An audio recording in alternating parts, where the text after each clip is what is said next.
noite a todos e todas. Confesso que eu estou nervosa, não me pergunto por quê, né? Bastante já emocionada também de ver duas trajetórias muito bonitas de mulheres. E espero me aguentar firme aqui, porque hoje eu chorei o dia inteiro, também não me pergunto por quê. Mas sou meio manteiga derretida. Acho que, em primeiro lugar, eu tenho que agradecer, é um agradecimento, porque eu me sinto bastante honrada de estar numa mesa fechando a Somate depois de 30 anos. Eu não falei isso no primeiro dia, porque eu prometi que eu não ia falar, porque eu estou desde a primeira. Tem documentos comprovando isso lá da minha assinatura na primeira Somate, tá? Que foi em 1989, quando eu entrei aqui como aluna. Tá? E hoje, terminando de preparar a mesa, a minha fala, fui abrir o computador, a primeira imagem que apareceu foi aquela do Google, né?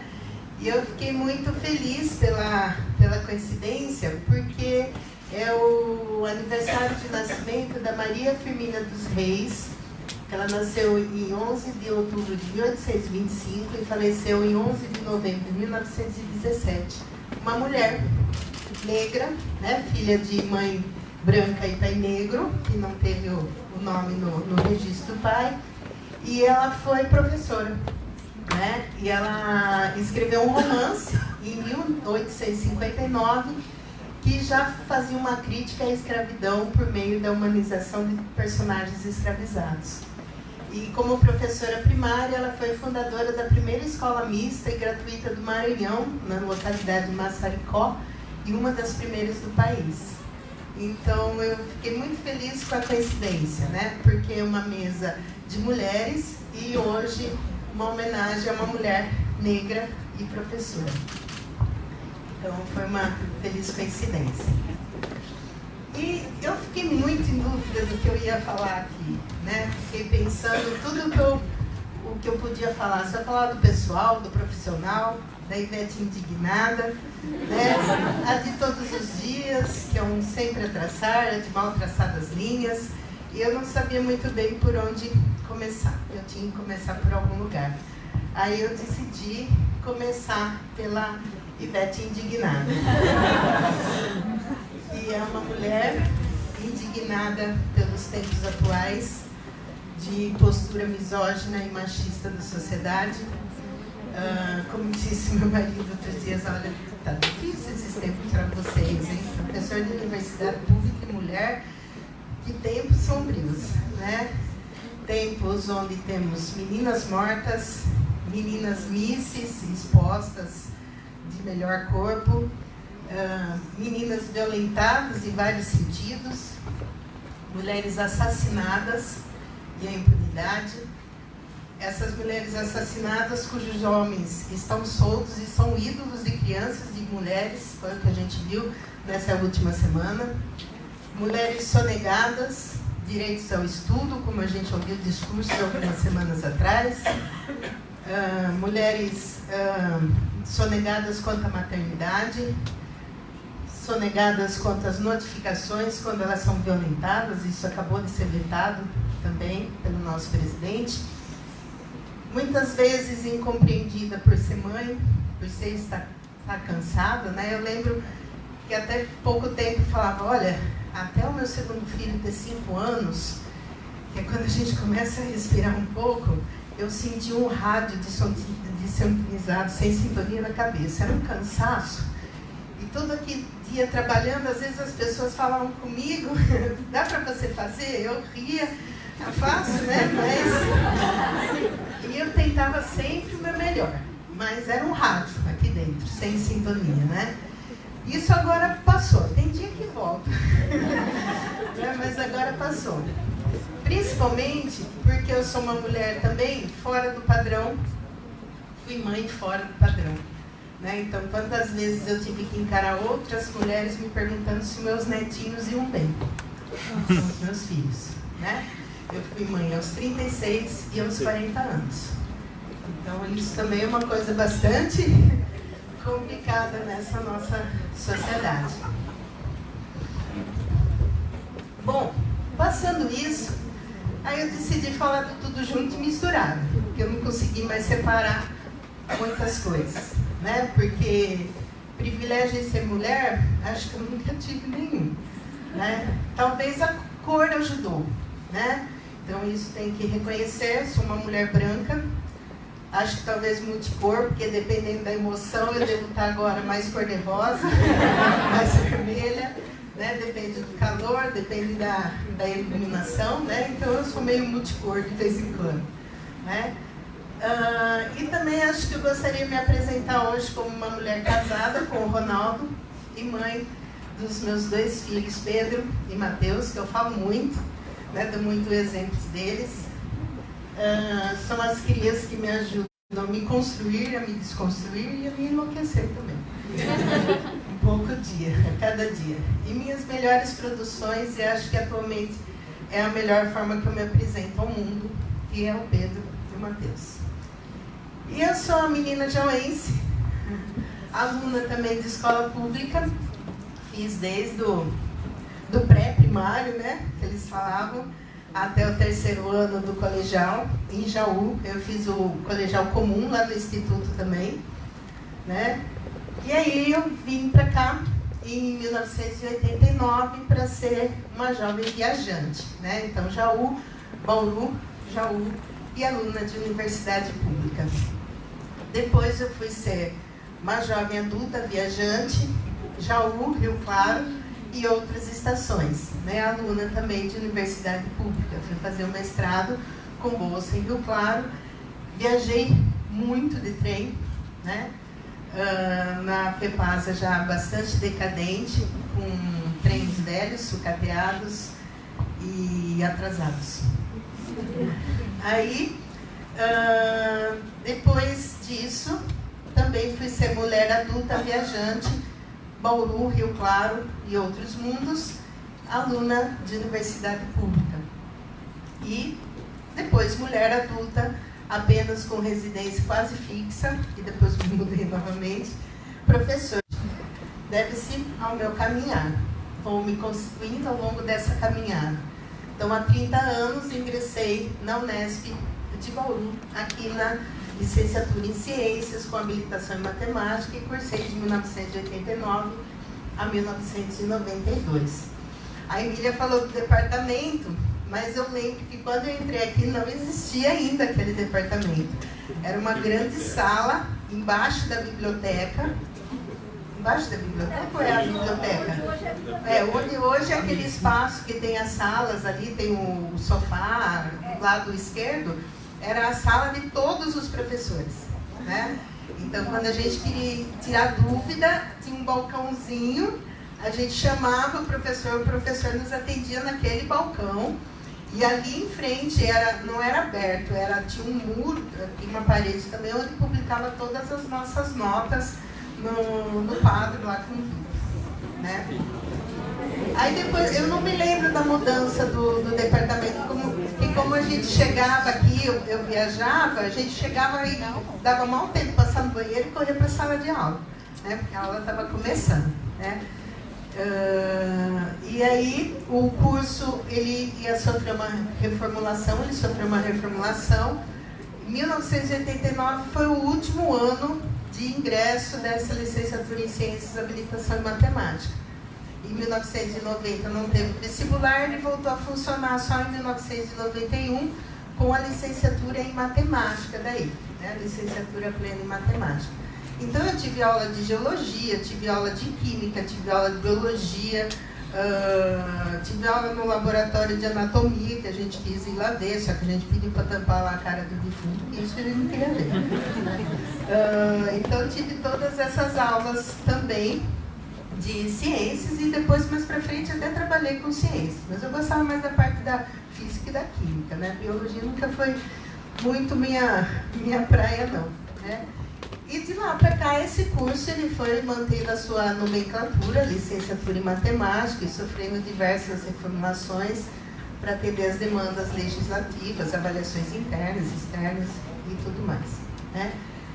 Mas minha vida de professora tinha começado já há mais tempo, né? Antes de eu ingressar aqui na licenciatura, desde os 14 anos de idade, eu dava aula particular de matemática em casa, porque os meus professores indicavam para os alunos que tinham dificuldades, né? Então eu estava na 8ª série, antiga 8ª série, e já dava aula particular em casa. E na graduação, desde muito cedo, posso falar que é uma paixão mesmo, me apaixonei pela educação matemática.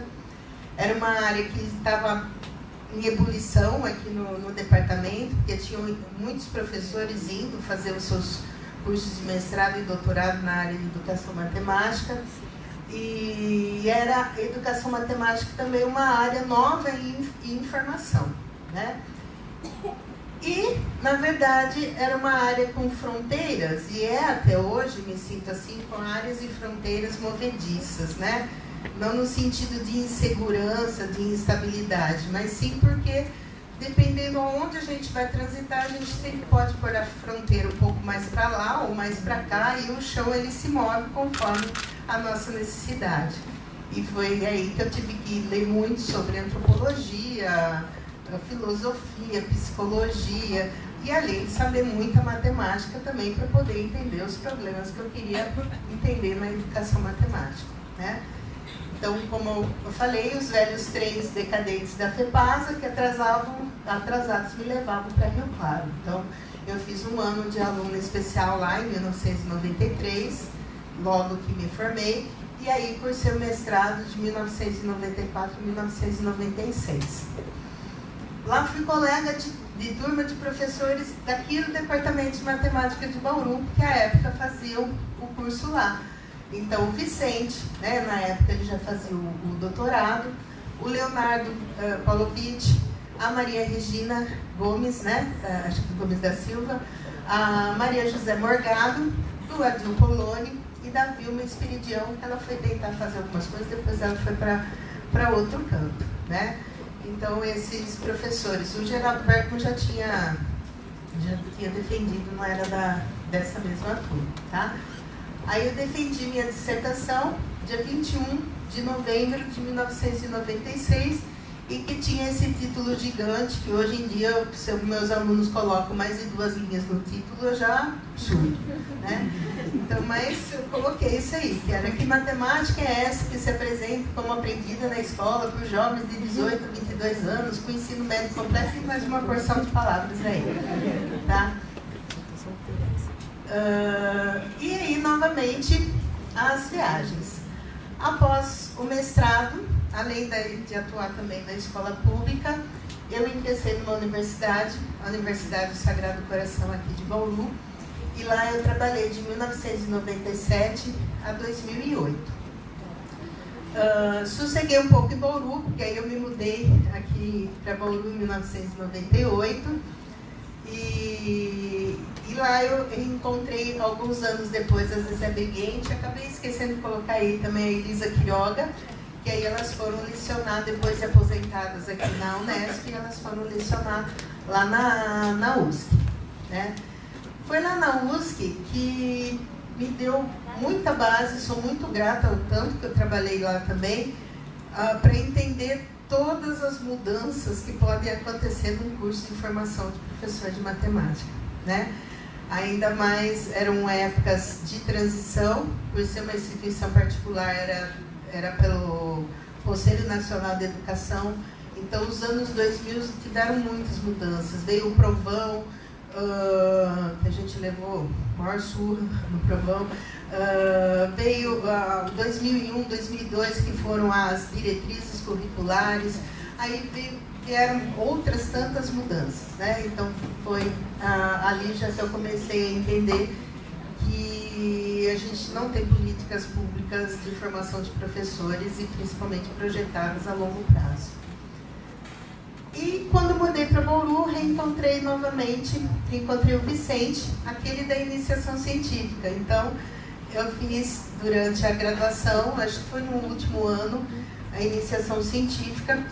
Não era o PIBI, existe uma bolsa que chamava PAI, que era Programa de Apoio ao Estudante, e que o Departamento de Matemática vinculava isso a uma iniciação científica.